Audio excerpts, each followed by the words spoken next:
Hey everybody, I'm Asian Funk. Welcome back to my channel. And in this video, I had the opportunity to sit down virtually with Julia and Eric Lewald, the showrunners of X-Men the Animated Series. Now, this was my very first interview, like ever.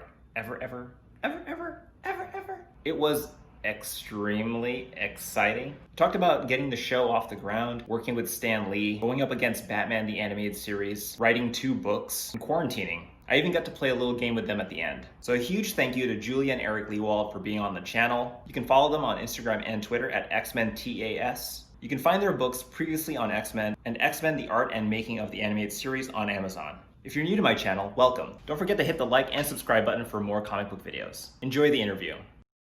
Hey everybody, I'm Asian Funk. Welcome back to my channel.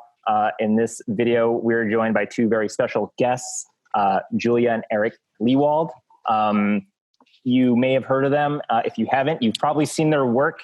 And if you will let me indulge you, I'm going to go ahead and just list off some quick credits that you've been involved in. RoboCop, Transformers, Teenage Mutant Ninja Turtles, Inspector Gadget, Gargoyles, Beetlejuice, Street Fighter, Chippendale Rescue Rangers, The Mask, Darkwing Duck, Tailspin, Goof Troop, Men in Black, G.I. Joe. And that's not even all of them. That's about a third. Yeah. So thank you again for being here. I'm super excited to, just get to talk to you and, hear about how this show came to be. I know you've written a couple of books. On top of that, we'll get to that also as well. All right. But in preparation for this chat, I watched almost every interview I could find on YouTube with you guys. And I think the most recent one that was uploaded was back in mid-March. It was right before, the shelter in place, the pandemic and the quarantine. I just want to know, what have you guys been up to in the last 2 months to kind of just stay positive and sane? And, did you pick up any new hobbies? Have you baked a ton of banana bread or? Well, she started our planting all over our yard, so we have dozens of things that weren't there before. A lot of stuff in containers out there, because in Southern California, we typically have such nice weather, and I've got the world's crummiest thumb, but I'm out there trying to get it green, trying to grow a few more things. I am crushing it on Fortnite. I don't know what's happened to all those 8-year-olds out there, but I'm crushing it. She is. 2 times yesterday. Yeah. That's so fun. Yeah. And we're like everybody, we're watching a lot of quality television, of course, streaming out there, and digging through old files in the office. It's amazing what computer technology. I've been copying old 3.5-inch discs from 1987, like through 95 of old scripts that were written in DOS. Yeah. For Windows. Pre-Windows computer languages that I had just left in dusty drawers, and so now they'll be available, and I can look over them. And the first X-Men scripts in 1992 were written in Microsoft Word for DOS. Windows was a brand new thing, and most of the writers didn't have it yet. There's a certain irony that being that's how long ago that was. That's how long ago. But also that as writers, we've been fortunate enough to be able to work out of a home office for the last 30 odd years. Mm-hmm. So the horrible thing that's happening with the world, it's kind of normal for us. We used to go into the studio maybe twice a month. Oh, and that was so much fun. I love doing that. For meetings, but mostly we just work at home.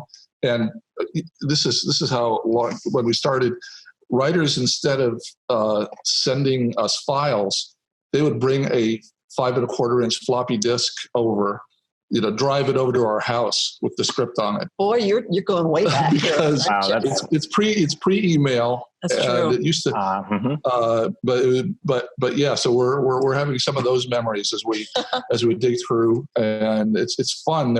We've kept storyboards and scripts from just about every one of the shows we worked on, and looking through those has been a lot of great memories as well. Oh, and just to clarify our participation and all that, we're writers. Can't draw a lick, can't pretend to draw a lick, but we each of us have worked as story editors, worked as writers, worked as showrunners, specifically on the writing side of things. And in this case, talking with you specifically, about X-Men the Animated Series. Eric ran the whole 5-season series run as the showrunner, and I was one of the writers on the show.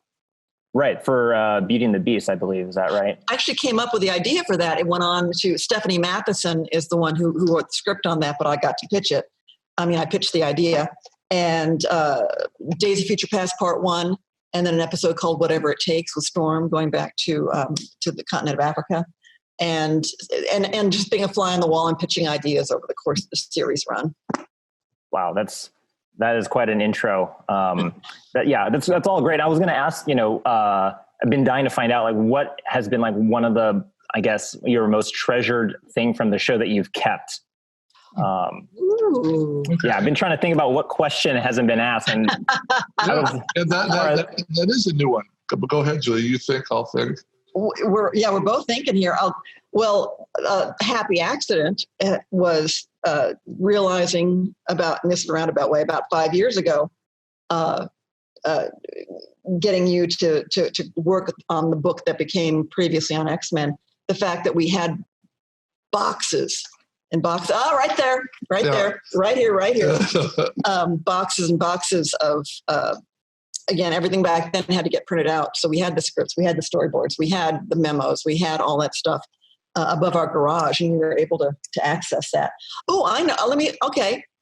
Don't have it right here in front of us, but we did get, and it's in our pictures, everyone got a crew jacket, which that was a big fun thing back then. And we each have ours still, and they still fit. So. And we even have an infant-sized one, for our 2-year-old. Who is now? Oh, that's adorable. 8, who's now 6'5", so he doesn't fit it anymore. His doesn't fit, but he still like throws it over his shoulder anyway. Just to be cool.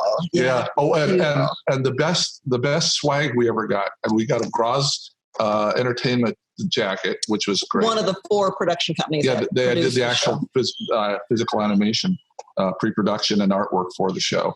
But Fox used to give out little things at Christmas, and one of the things they gave out while we were there was a Fox Kids little home-sized, battery-operated pinball machine, and it had the X-Men and the Tick and Spider-Man and everybody, all as the artwork on the pinball machine. And these would typically be sent to the syndication manager, the different syndicated places. The TV stations. TV stations across the country. They try to keep their, Detroit affiliate happy. They'd send them something fun like that for Christmas. And a few of us on the crew got them as well. So that's right. Yeah. That's a fun. That's good. Man, I'm jealous.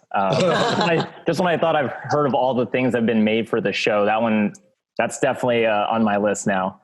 So you were talking about how, you've been catching up on a lot of shows. Do you guys by chance watch X-Men, the animated series, on Disney Plus at all? I mean, have you gone through? Disney Plus. Yes, and we are happy to do it. And we were thrilled that they're on there. We're a little pissed. They're out of order, Right. Which people could get around, but you'd think they would have figured that out. All I had to do is look at the book or look on, online. It's not that hard to get in the right order. But that said, we started going to cons 2.5 years ago with the book. Because of the book. Yeah. And everywhere people asking, where can we see the show? We can't see it anymore. They've taken it off the air. You can't find DVDs for a reason. Yeah. And so we're just thrilled everybody that was yearning to watch it again and show it to the kids, which happens a lot. We get a lot of 30-somethings coming in and said, my 5 and 7-year-olds love it just as much as I did. So they all have access to it now. And so we're thrilled that it's on. Yeah, I would actually say that there's been like a resurgence in sort of the fandom for the show since it's been available to stream. And it's very obvious on Twitter, just watching the amount of people who engage with you and just how many fans are just constantly saying like, this was my childhood. Can you talk a little bit about sort of that fan engagement on Twitter or at conventions that you've encountered? This is new to us. Again, being writers in this part of the industry, we've attended cons. We're fans ourselves of stuff, but it wasn't until again, with the book, that kind of gave us an entree to attend cons, because we can't draw for you, we can't do a voice recording for you. We could sell the book, and we can do panels. And we can do panels, and that has been a revelation, because for the 20 odd years since the show went off the air, there was no Blu-ray with extras released. No one has come to us to ask us for anything to do with the show since it went off the air. And so for us, and we're sitting here in a home office, which is perfectly comfortable, but there wasn't, we're not getting feedback or input from anybody out there in the universe. Right. I made the conscious effort to put us on Twitter to try and generate interest, and it has been profoundly gratifying to see that there is a fan base out there. Yeah, and when we were doing the show, and then immediately afterwards, it was just it was our day job, and as soon as we were done with it, we're on to the next show. You do your best work, and so it's not like, say, if you're a performer in public, you get a sense of the fan. If you're a musician or a stage actor, you get a sense of the fan enjoying what you've done. But the idea that someone would come up to us and say, "Hey, yeah, we saw a couple of your shows last week. We really enjoyed it." I mean, that's just not something we're used to getting when we were writing the shows. Right. Yeah, and that's the thing that social media has done, is that you get sort of that instant, feedback from people and what they think. And I think none of that has changed. It's just now you're hearing it. Like, I think people for years have felt that way, and now they're able to tell you directly. Because honestly, there was like you said, there's no internet, there's no social media before, so there was no way for you to connect with fans, unless you saw numbers, a week later or a month later, people watch the show. I will say, we are in a very nice position right now to be able to talk about a project we worked on from 20 years ago. We can't change a thing about it. We can't have someone come up, as they sometimes do, "I wanted more Iceman." Yeah, we understand that, but I might have been one of those people. But there is nothing we can do about what happened then. We can talk to you about why there wasn't more Iceman, but we can't change what that was. Yeah. So I don't envy a lot of producer type people today who man, it can get ugly out there. Yeah, because nowadays, obviously, if there's a hit show and it's beloved characters, everybody on the internet is talking about it and wondering about it and wondering how you're handling it and how you're interpreting it, and has an opinion and has a strong opinion.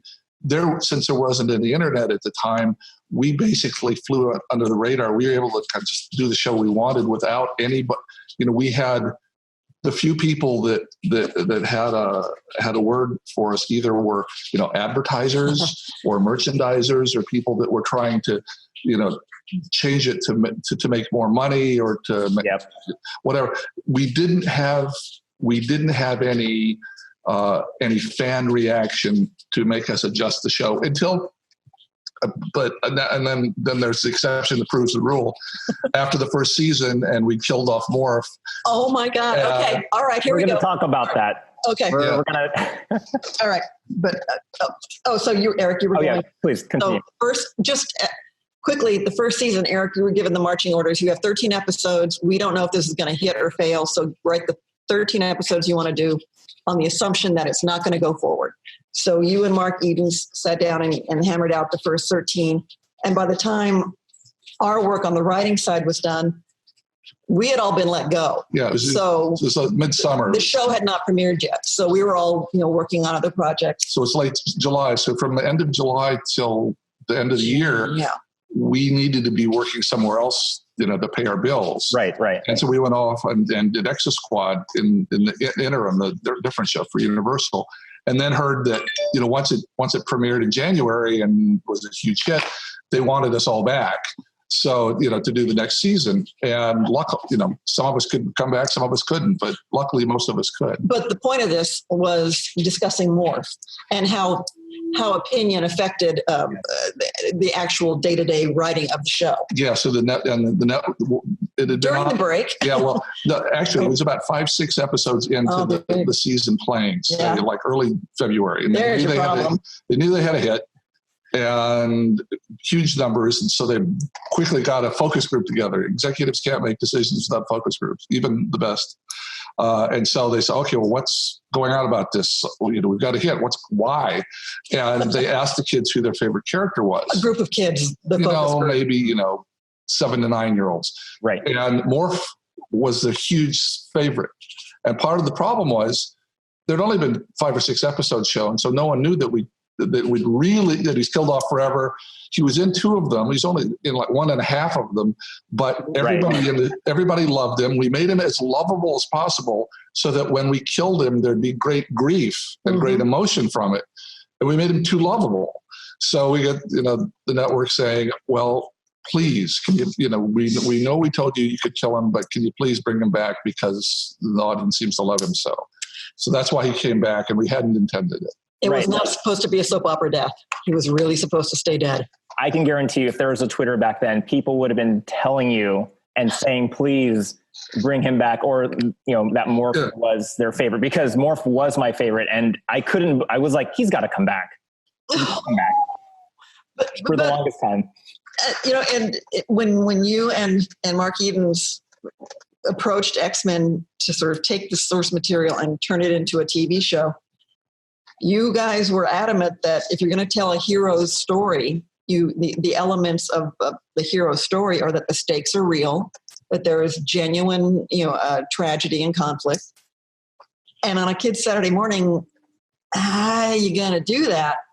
But we really wanted to make sure that the X-Men died in the first story. So the sacrifices were real and they mattered, and that there were consequences. Yeah.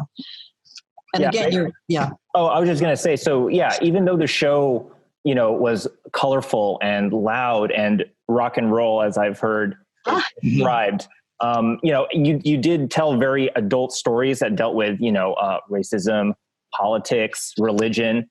Can you talk about how, even though your show carried a lot of those heavy storylines, that it was still considered, lighter fare compared to like maybe Batman the Animated Series?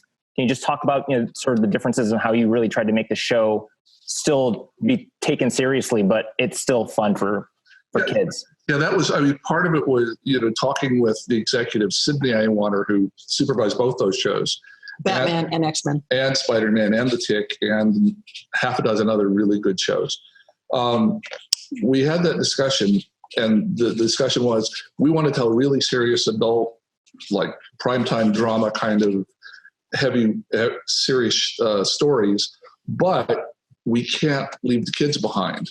So it's going to have this incredible pace, and it's twice as fast as Batman's pace. It's going to have the colorful characters. It's going to, and so in the end, we had this really weird thing, which almost never happens in our business, that 2 to 5 year olds liked it, 6 to 9 year olds liked it, tweens liked it, teens liked it, adults liked it.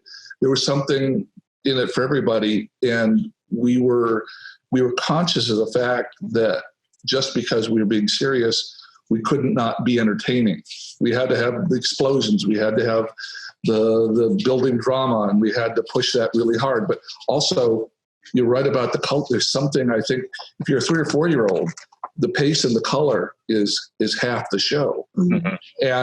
And it was such a kind of soap opera melodrama in some ways. You got 8 or 9 characters that are very different in conflict, but care about each other. So since it wasn't an adult show, we couldn't show real violence. We couldn't show real sexuality. To crank up the emotional intensity, we made everybody emotionally intense. And I think that works for a 3 or 4 year old, even if they're not sure what the emotions are about. Why does Wolverine want to hit Scott? Because they're both in love with the same woman. Well, it doesn't make any sense to a 4 year old, but the emotion underlying it does. He's mad at his friend. Why is he mad at his friend? They care about each other. Someone's leaving. There's loss. Whatever it is, mm-hmm. We wrote the adult stories, but the emotions underneath seemed to connect with really young people as well, which is wonderful. Yeah, I actually wanted to talk about sort of the love triangle aspect of it. I think it was such a impactful storyline that you crafted around it that it even bled into commercials. So there's a Pizza Hut commercial. I don't know if you've seen it, but in the commercial, it has a character who is Cyclops, a character who is Jean Grey, and a character who is Wolverine. And they're sitting at a table together, and it's very subtle, but they're all fighting. She's sitting in the middle. And I don't know if anyone ever picked up on that, but I was like, that's the love triangle from the show. Like, so it's influenced even marketing. I will say it's funny looking back now and at the world in general, what has sprung from the original X-Men comic books to X-Men the animated series to what I consider now, the Marvel Cinematic Universe. Sort of a through line there of things that everything was kind of seeding everything else. Everything was kind of, the fact that Scott and Jean did get married in 1994, I believe in the books, was eventually, yeah. After we put it forward and they said, hey, this is kind of cool. This could work. So it all was nicely connected. Again, there the ideas coming from all different places that took root here, took root there, grew into this over here, grew into that over there. It's been kind of gratifying to see those threads. Yeah, absolutely. I'm sure it's flattering to know that the show based on a comic book was then turned into a comic itself. Yeah. Even now, there is a line of X-Men comics called X-Men 92. Right. It's literally a sequel to your show. How does that make you feel? Well, our phone didn't ring off the hook, but I'm meaning, hey, that could have been fun. Might have been fun to work on that. But, to do a show, but thrilled that happened. And the nice thing about Apocalypse, I don't know where you go. Age of Apocalypse. Age of Apocalypse. That Bob Harris, we took a lot of good strong story lines from the books because Chris Claremont and other people had written some intensely adult emotional stories back in the 70s and 80s. Mm-hmm. People like Len Wein and so obviously we felt indebted to them for using what bits of their stories that we felt we could use. And then when our advisor Bob Harris really liked one of the stories we came up with, One Man's Worth. Eric came up with that one for the two-parter, One Man's Worth. And it took them about a year, but then they built this fascinating multi-comic world called Age of Apocalypse based on that idea. And so the fact that we were able to influence where the comics went was very gratifying. And given the timing on animation production, the Age of Apocalypse books began before One Man's Worth came out. No, they didn't. Well, okay, One Man's Worth still is a reason why there is Age of Apocalypse. Yeah, whatever the timing. But it was about a year before the comics came out that Bob saw the story and ran with it. But he'll tell you it was, and again and that's gratifying because you don't know what's going to inspire somebody. I mean, they're different crafts, and if we were given a chance to write comic books, we might probably fall flat on our face. Different muscles. That's true. And we obviously gained a great respect for what they'd done in the 30 years of X-Men stories before we started. We didn't know what we were getting into. We really didn't know the books well before we started. And so it was really exciting to find out what we had to work with, what characters we had to work with in this world they'd set up. So we're always grateful for that. Yeah. So speaking of challenges, so once, like you said, you didn't really know too much about X-Men going into it, but then after the success of season 1, you must have already had a good understanding of the characters and the story. And I want to talk a little bit about sort of what it was like working with Stan Lee, and just, I know that there might've been some disagreements in terms of how to handle the characters and where they were going. Can you talk a little bit about that and just how that process? Well, and since X-Men, we had worked with Stan Lee again, and all is good, all is well. Yeah, and we're friendly, and then, as she said, ended up working on many projects. He hired me to develop a series for his website when he had one going, when that was a big deal, Stanley Media. But when we were doing the show, Stan only was really involved in the first season and was not involved after that. And he was supposed to be involved as an advisor because, he created so much. And he and Jack Kirby had set up the basic idea of the X-Men, even though other people like Chris Claremont and Len Wein took it in a very different direction, a much more adult direction. Yeah. But during that first, if you've read the book, this, during that first season, when we were, laid out the stories, our tone and our kind of adult focus were very much more in the late 70s, early 80s books.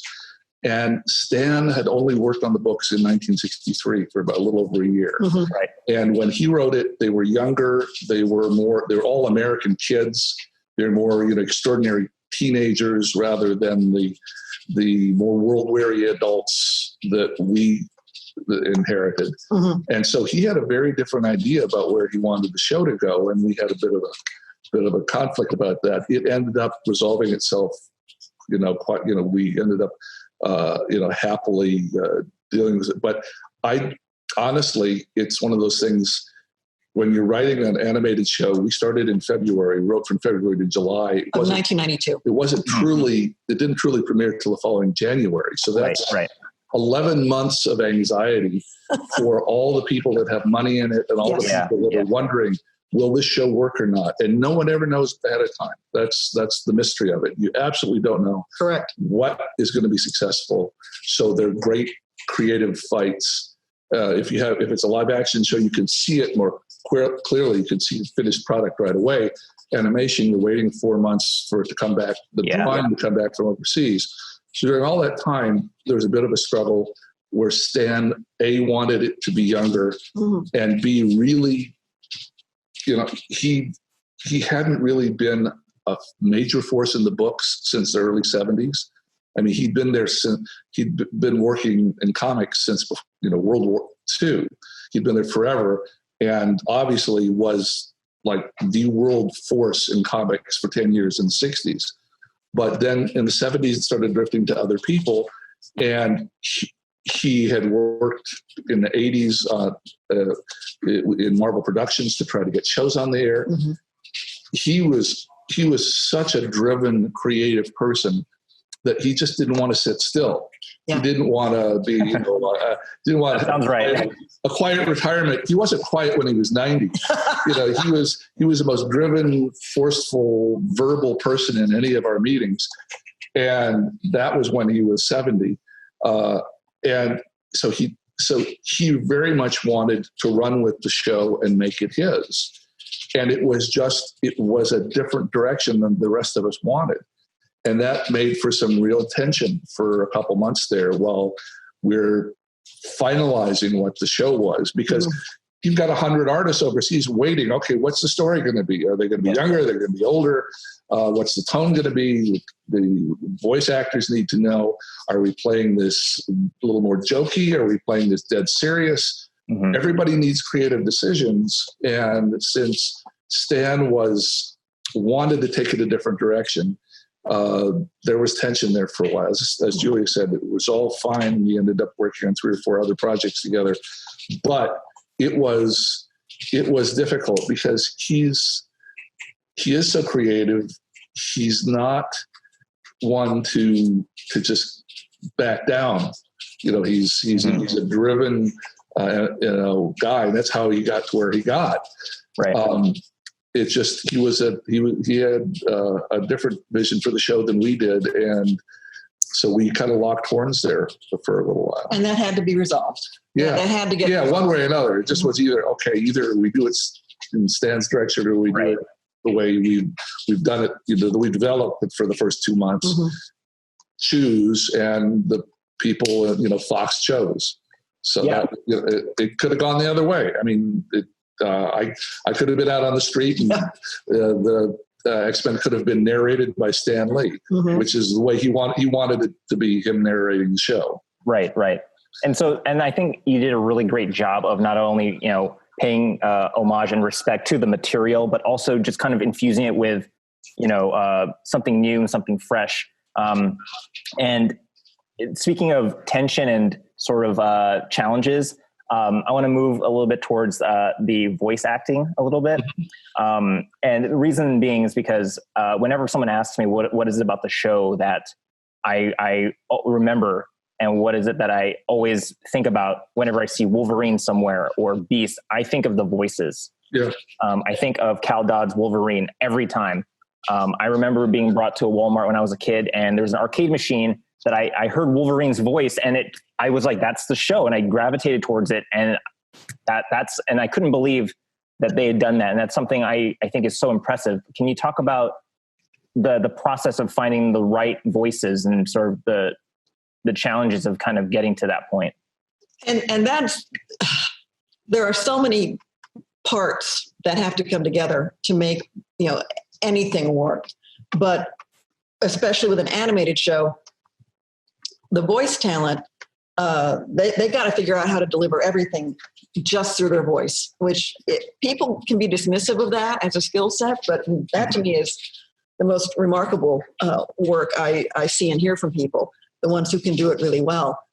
Now, X-Men had itty bitty budget, say compared to Batman or Disney yeah. So we on the writing production end were in Los Angeles.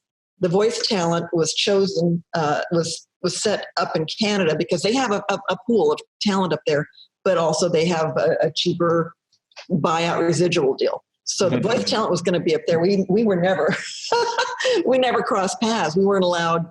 No one flew us up there. No one flew them down here. Yeah, we listened to audio cassettes of every performance and gave our notes. And so each week, they would make revisions on the previous week's one when they were going to do the new one. And so we had input during the 5 years, but we were not up there in the studio. The first and so many parts are getting done.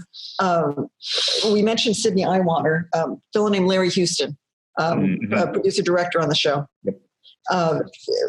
The first, so everything's going. We got material. Drawings are looking good. The art's looking good, and then you get the audio cassette of the first attempt by the people up there who've been doing a lot of animation work. It wasn't, there just hadn't been anything like X-Men before. And the first tapes come back. And they're really cartoony and childish. And you can imagine what X-Men still have the copies of those. I wish. I really wish. We have not uncovered. We're digging still. We have not found that. That is some of the initial animation, which wasn't working very well. But so to answer your question, interestingly, I think the voices are so good, possibly because the first attempt they were so wrong. So Larry and Sydney went we all just collapsed in a corner and thought, oh, the show's over. If this is the way people are going to perform these scripts, they're dead. So Sydney and Larry and a couple folks from Marvel, Bob Harris and Joe Calamari, went up there and spent over 2 weeks. New York to Los Angeles, went up there to Toronto. And recast and got across to the people, because these are all good professional actors and a good professional voice director. It was the same voice director, second time through. Right. It's just that he couldn't imagine how dramatic and adult we wanted it to sound.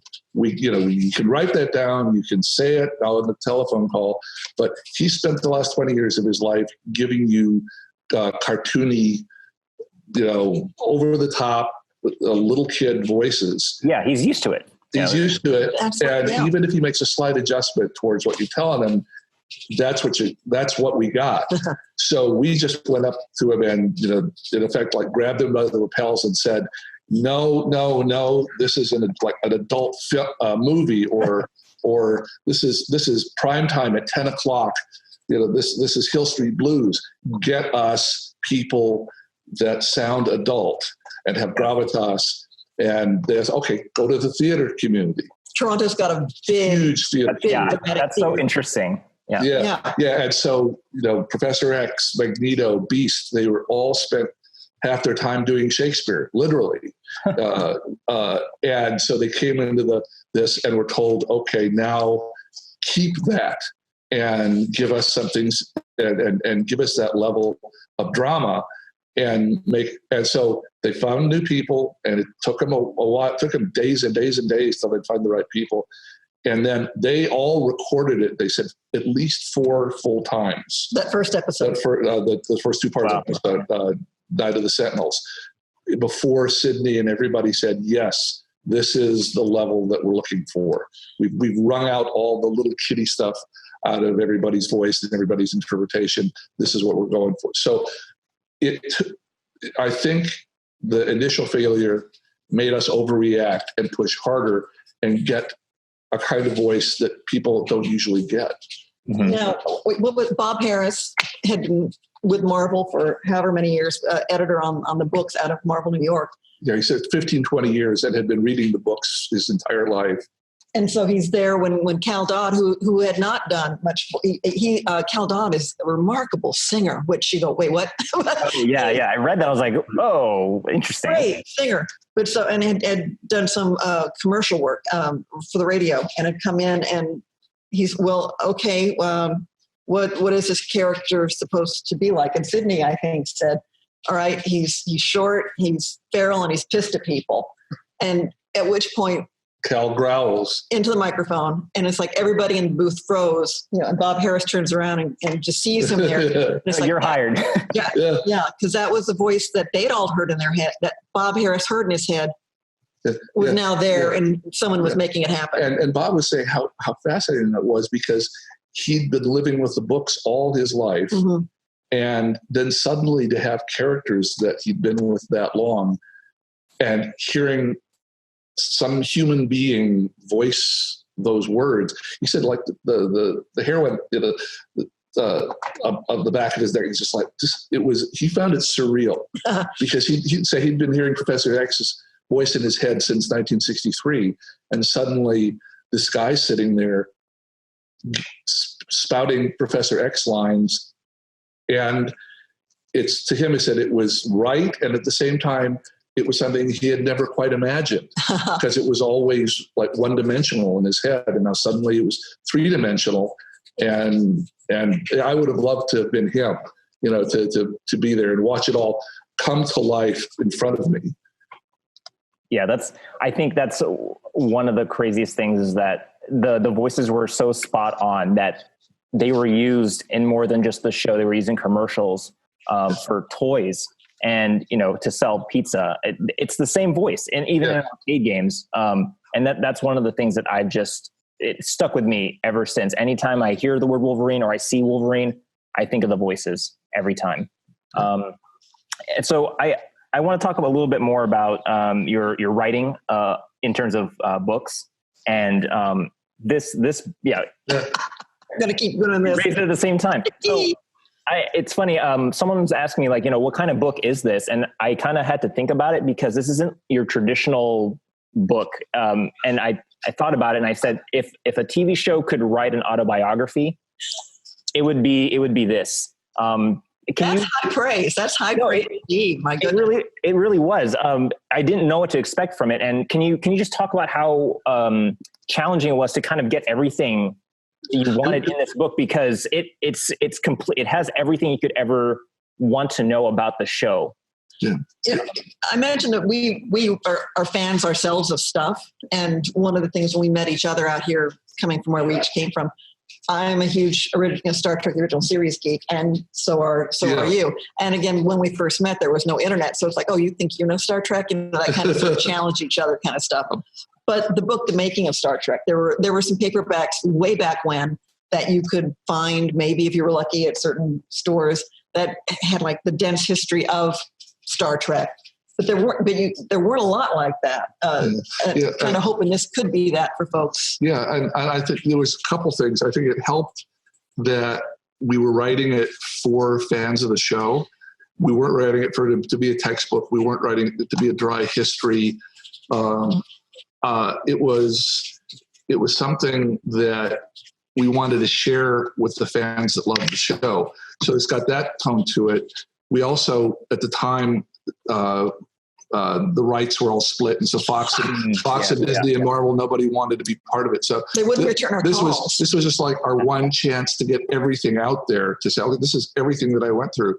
And interestingly, the book evolved. It took a couple of years, and I wrote the history bit from my point of view just on fairly quickly. Then I started interviewing people and realized different people had different experiences of some of the same events. Oh, that's true. And so that's kind of modeled that adjusted the history as I talked to more and more people. It's talking to 36 people.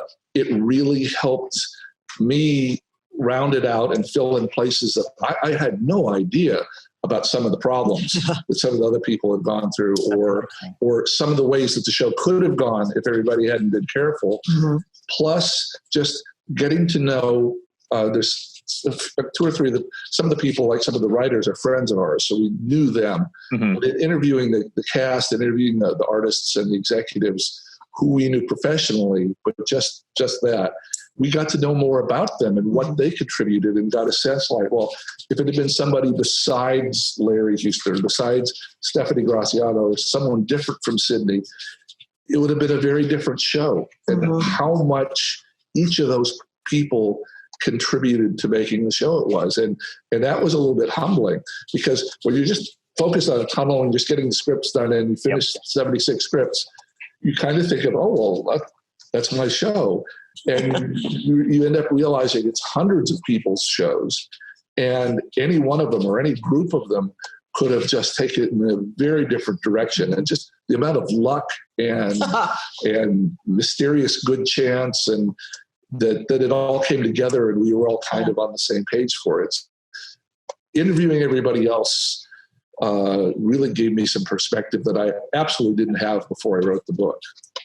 Yeah, I was going to say, it must have been interesting to have seen different perspectives, and then, maybe finding out that every person didn't always feel the same way as you, so that must have been very eye-opening. And so that kind of is a good segue, because you are going to be releasing another book about X-Men. And so my question is, what more could you tell us that isn't already in this? Because so X-Men, the art and making of the animated series. Can you give us a little bit about what that book is about? So this one, Disney wouldn't return the phone calls. Disney didn't own the rights yet. Marvel wouldn't talk to us. Fox wouldn't talk to us. So everything in this book is fair use, meaning it's art that it's text heavy. You have the book. It's text heavy. It's dense with text. Yes. And there's bits and pieces of. If this is legal stuff, but if you've got a magazine cover or a newspaper photo or anything that's promotional, you can use in a book. But we didn't really own the storyboards or even the scripts. All that was owned by Marvel Disney. But we can show you a page. We can show you. Yeah, we couldn't publish a script and charge for it because we don't own it. But we can show you a little bitty excerpt from that. But one thing we couldn't show really bits from the TV show, and this publishing house couldn't afford. They said if they printed this, if they did this in color with all the images we'd hoped to use in the initial book, it would have been $80 instead of $40. So okay, but we want to thank Jacobs Brown Media Group is the one who published this, and we're very grateful. But then Eric gets a phone call like about a year after the book starts to come out from Marvel. And our hearts stopped. It was like, hello. The guy said, "Hi, I'm international head of licensing for Marvel." And I said, "Oh no, we're gonna get sued." We're gonna get sued. They said, "No. Everybody in the office loves your book. It's just that we realized you weren't able to put it, to show 95% of the art that you might have wanted to show in the book. So what we wanted to do is a coffee table art book with you, with maybe 10 or 20% of the text that you had. So, new text, but maybe 40,000 words instead of 200,000 words, and lots of over 1,000 images. Oh, wow. So, Wait, images? so here, this is a cover, the front and back cover. It's new art from a couple of the artists. Commission from Larry Houston. From Larry Houston and Rick Hoberg. And Rick Hoberg have designed that specifically for this book. So this is, it's meant to be a compliment to this book. I mean, it touches on some of the stuff that from the first book, and you'll recognize it if you read the first book, where I maybe spent 3 pages on it in the first book, and it's 2 sentences in this book. Mm-hmm. But they really are companion pieces. Yeah. And if you like art, oh my God. And there's a lot more in this about the actual, we interviewed more of the production people, like in the new book, Stephanie Graciano at more detail, Dana Booten, who's production manager, about what it was like getting all the elements back when everything was hand drawn. It was painted, getting the thousands of elements in boxes, sending them over. Just if I can find a box to Korea, sending them over to Korea, letting them get worked on for 4 months. That's right, because you weren't actually involved on the Marvel side of stuff on things. So and that's something that was never touched on in the first book. So that's interesting. Because I was thinking, what else could you talk about? What more do you've given us everything? Yeah. So it's more okay. People like Dana and Larry Houston, and talking about actual, what it is to produce a half a second of animation. The hundreds of hand-painted cells involved. This is sometimes 7 or 8 of them layered over each other. And every time, I'm not doing this well, but there's Cyclops, there's his mouth. Oh, that's amazing. There's and kind of scary, but I love it. We found this stuff. This stuff is 30 years old. There's very little of it out there. Sadly, 98% of it's been thrown away. Just because 30 years. That's a crime. It is. Oh, no. Material from back then. So with the help of a wonderful animation gallery, Van Eaton Galleries, that we used some cells that they had for sale in the book. But a lot of it is people like Larry, other collectors, when somebody had, say, 50 boxes of animation cells and drawings that they're just going to throw out, which they would back then, because that's the next job. Some collectors will hear about it, and they go ahead and buy 10 boxes worth, at $10 a box or something, and keep them in their garage. And so we found some friends that had a box or 2. Some of them were like retake files, which was fascinating because we hadn't seen those. So you've got an original scene from the show that maybe lasts 3 or 4 seconds, and Rogue's going through it, and her gloves are wrong, or Wolverine's going through it, and his there's something, there's issues, and so there's all this stuff is showing. Okay, make these adjustments, speed this up, slow this. And so we have found some of these files from Korea where they were, retaking stuff to get it right, where the animators had maybe misinterpreted or done it incorrectly, and showing again, how many intricate drawings it takes just to get someone to go across the frame. And the backgrounds, the incredible drawing art that goes into making some of the backgrounds that you saw in space or in underground layers, or you don't realize how much special effects go into this. You think it's animation, so it's all just animation, but the concussive beams, the fireworks, the Jubilee, everything that just added so many layers on there. Yeah, and talking to people about layering in the sound too, because Saban did some of the production. I mean, Saban paid us for writing. Saban did the post-production, and luckily we had a real stickler in post-production who'd come from higher priced studios. And in previous, Saban animated shows, they hadn't bothered to put in footsteps, hadn't bothered to put in all the kind of atmosphere that makes a show successful. And so he said he spent his first 2 months just building up the sound effects library so that he'd be able to fill the scenes with proper ambience. Yeah. And there's another guy. If Scott Thomas hadn't done that, the show wouldn't have sounded right. It would have been hollow. It would have been hollow and cheap sounding. And was part, that's part of, so discovering those kind of things, because we didn't have time to know about those Christ. Oh yeah, you were just trying to get a show on the air. You're just getting the shows done. Yeah. So luckily, he's working just as hard to make sure that the sound effects and the editing, the video editing, are top notch. So you get somebody in each place, and if one person had dropped the ball, there'd be a gap there. Mm-hmm. And so within the budget, we're just really thrilled with what And so that's the new book. Interviews almost exclusively artists and what it was like to draw, what their comic book influences were. The art, why X-Men looks the way it looks. Yeah. The whole thing with the 90s Jim Lee design. And what they were trying to accomplish and what they couldn't quite accomplish. And so talking much more about artistic decisions rather than in the first book, since it's so much for me, it's much more about storytelling. Right. Well, and the Beast quotes. That's my personal favorite chapter.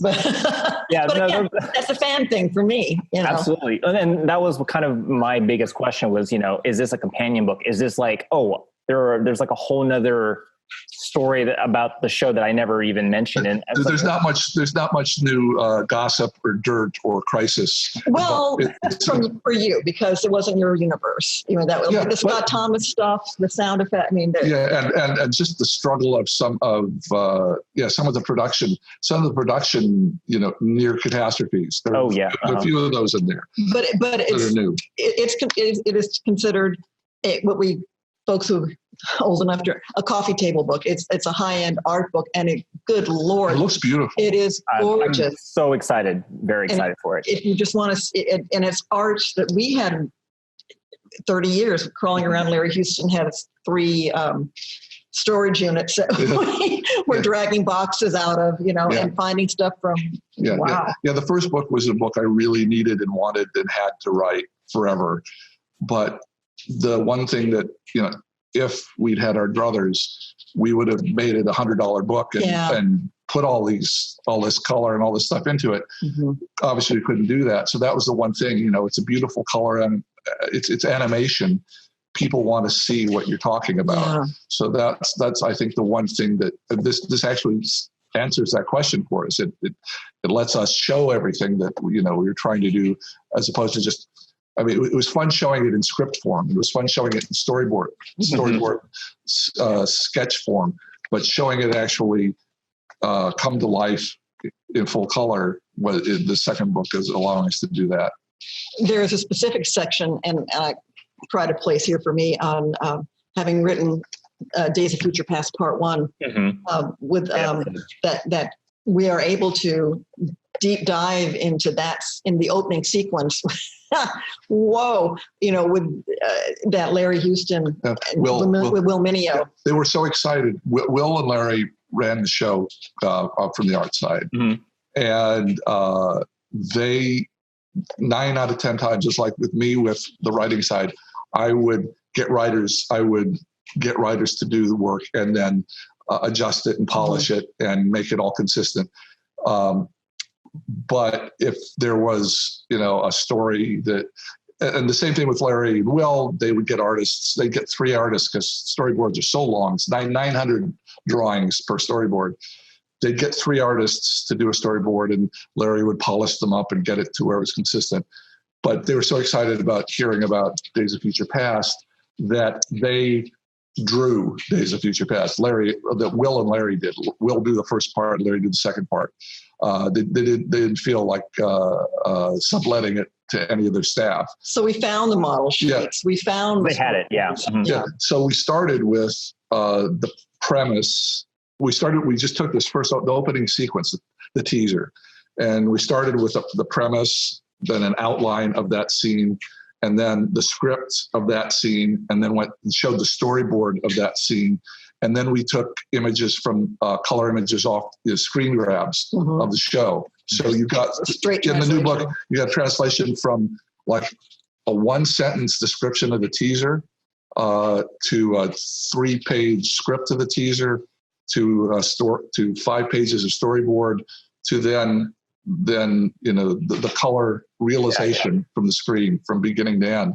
And that was fun. That was, yeah. So what you're saying is I'm going to have this book open while I'm looking at your new book and That's it. Yeah. Cross-reference. There you go. Right. Yeah. I will actually, it's interesting just hearing about how the second book came about. I would actually say that this is more of like your season 1 of X-Men. Mm-hmm. And this other book is now your season 2 because the first season was so successful. Now everybody's like, oh, and I think because you worked under such restrictions and constraints, it made it a better book in my opinion. I think it like you said, it's strictly, sort of a perspective piece. It's a story piece and it's wordy, but I think that's how it was meant to be. Now you have the companion book to go with it. And I'm very excited that it is scheduled. Oh, and this is coming from Abrams Books. And it is scheduled to come out October 20th, 2020.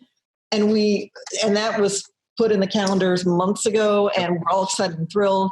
Already pre-ordered my copy. But then March and the world shutdown happened, and boy, howdy, we were just kind of hitting our stride, going to conventions and fests and stuff with this book.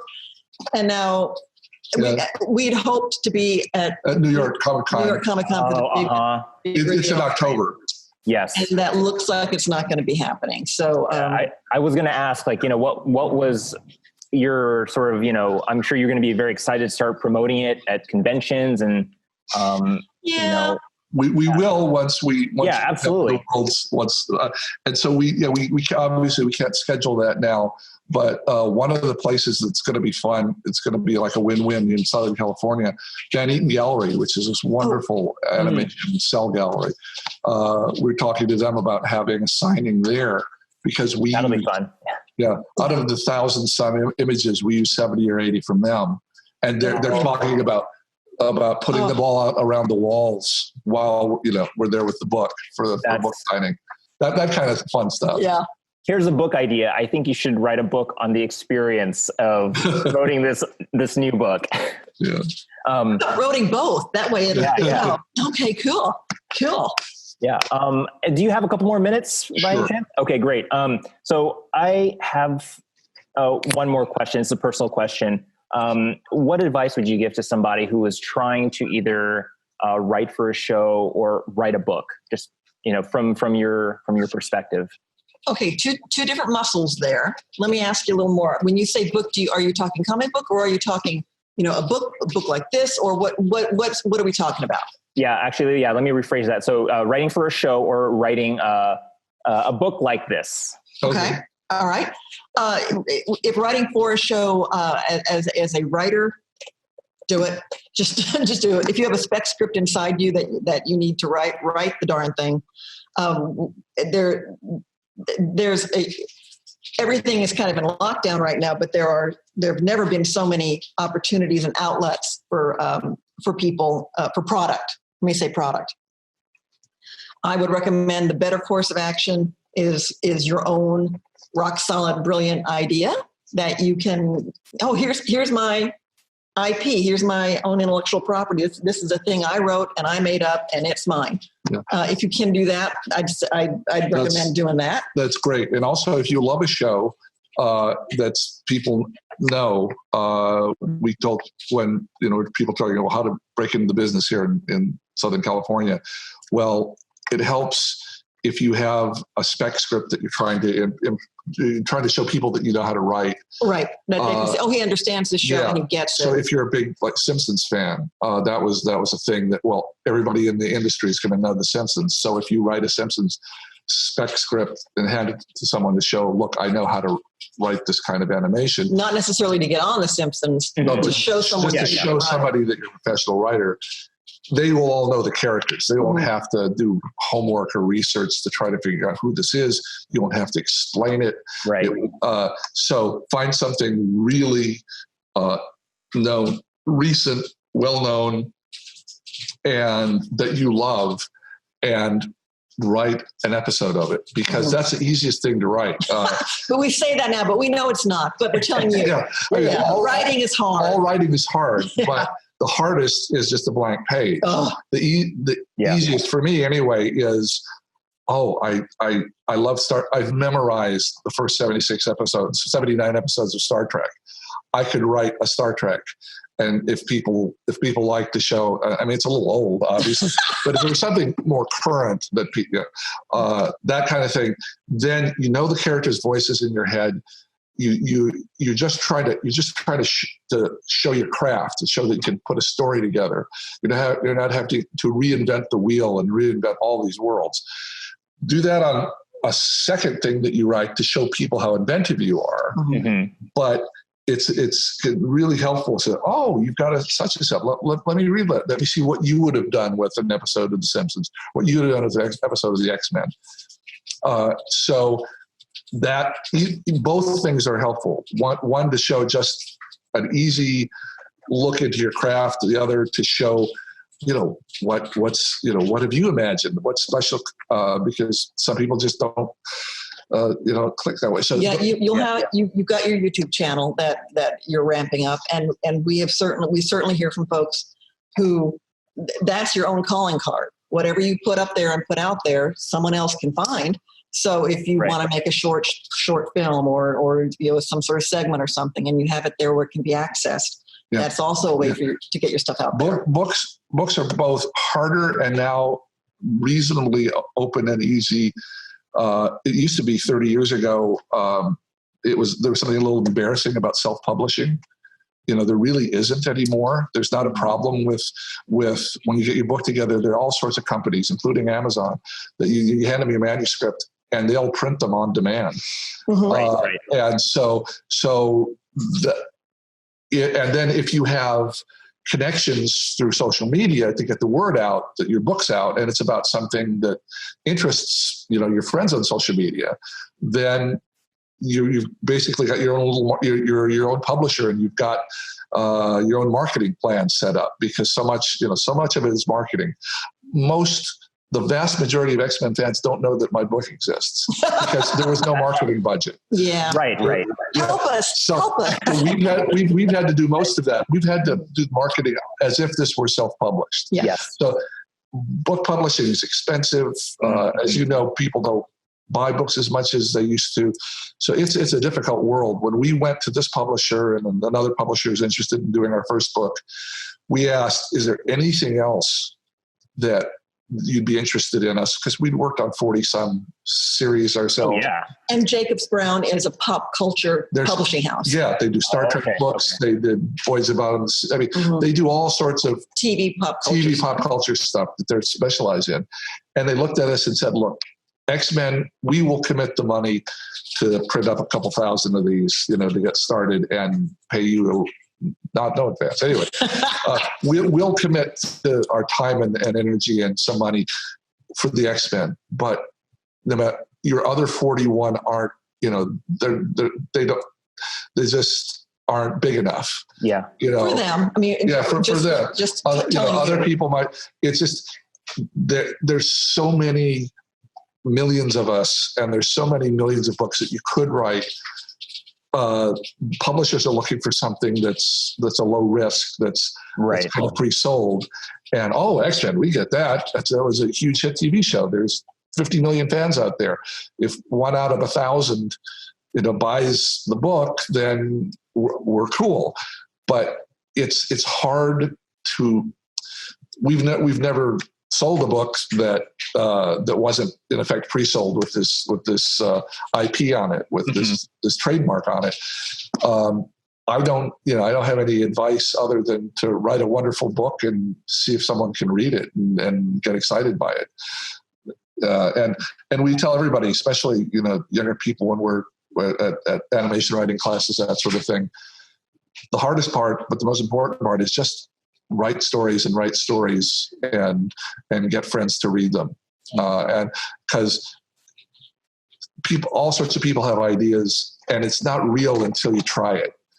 And you can convince yourself of anything until you just force yourself to sit down and write out a story, and do it as quickly as you can and get some feedback on it, and realize that you may have to throw away the first 10.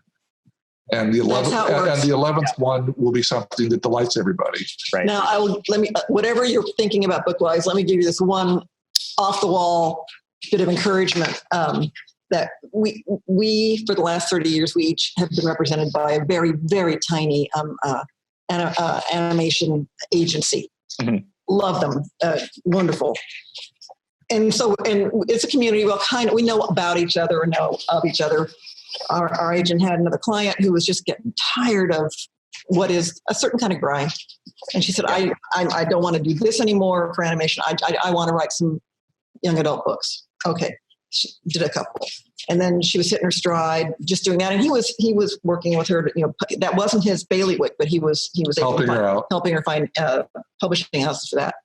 And then wouldn't you know it, this gal went and wrote the Hunger Games. And it's like, what? Wait, what? Yeah. So those things happen, you know, and he handled that with her. So I'm just saying it's happened. Yeah. It's happened in our lifetime. You know, she had a modestly successful career in TV animation, sure. Nothing spectacular. And she was making a living at it, and then just said, well, maybe there's something else I can do better, or that I want to do. And I think it took 2 or 3, smaller things that didn't much go anywhere, and the 4th one was The Charm, and suddenly, tens of millions of copies later. Yeah. Right. So I just offer that to you as something that we saw that happen. Yeah. We saw it happen. It is possible. In our little corner of the business. I remember hearing from our agent who let us see an early advance, and I guess we work in children's animation mostly. Yeah. And going, holy God, this is a great book, but it's kids killing kids. Let me know how you're going to handle this one. Yeah, it's a surprise. Everybody loves it. Yeah. So I bet on the wrong horse a lot. But I'm just telling you that story because it happened. Yeah, no, that's really great. I appreciate that because I know a lot of my viewers are writers, and they like to write fan fiction, draw fan fiction. So always nice to hear from people in the industry, just a little bit about their experiences. Do you have maybe 5 more minutes? I would like to play a quick game, really quick. Sure. We can try. Sure. Okay. Yeah. So I'm sure you both combined have a pretty solid knowledge of Xmen, the animated series. God, at this point, I hope. We better. So I thought I'd put that to the test. I have 7 lines from the show. Okay. I'm going to read a line of dialogue, and I want you to guess the character who read it. Okay. Oh, okay. All right. So first question, or the first line is, I hate ducks. Oh, is that Wolverine when he's in the pond, or is it Beast? Well, I hate ducks. Yeah. I'm saying, I gotta say Wolverine. See Wolverine in the pond. In a pond. That's correct. I was like, this is going to stump them. That was okay. So great. Next line. Even Wolverine's Jeep sounds angry. With Jubilee? Even Wolverine's Jeep sounds angry. Yeah, I'll guess. My second guess would be Beast, but he wasn't in the scene. That I'm thinking of. But okay, so her guess is Jubilee. The answer is Morph. Oh, okay. Oh, wow. So, but it was from correct. Sentinels. Correct. Yes. Okay. Hey. Okay. Give us a half point on that. Yeah. So next one. I'm the wild man of Borneo. See you around. And I'm the wild man of Borneo. I think that's another Wolverine line, but it's not Sabretooth. I'm trying to get a read off of you here. I can hear it now in my head, but I can't hear the character. It's got Wolverine's attitude, so we're saying. Yeah. Okay, I'm saying Wolverine. Wolverine. The answer is Cable. Oh, okay. Damn it. Slave Island.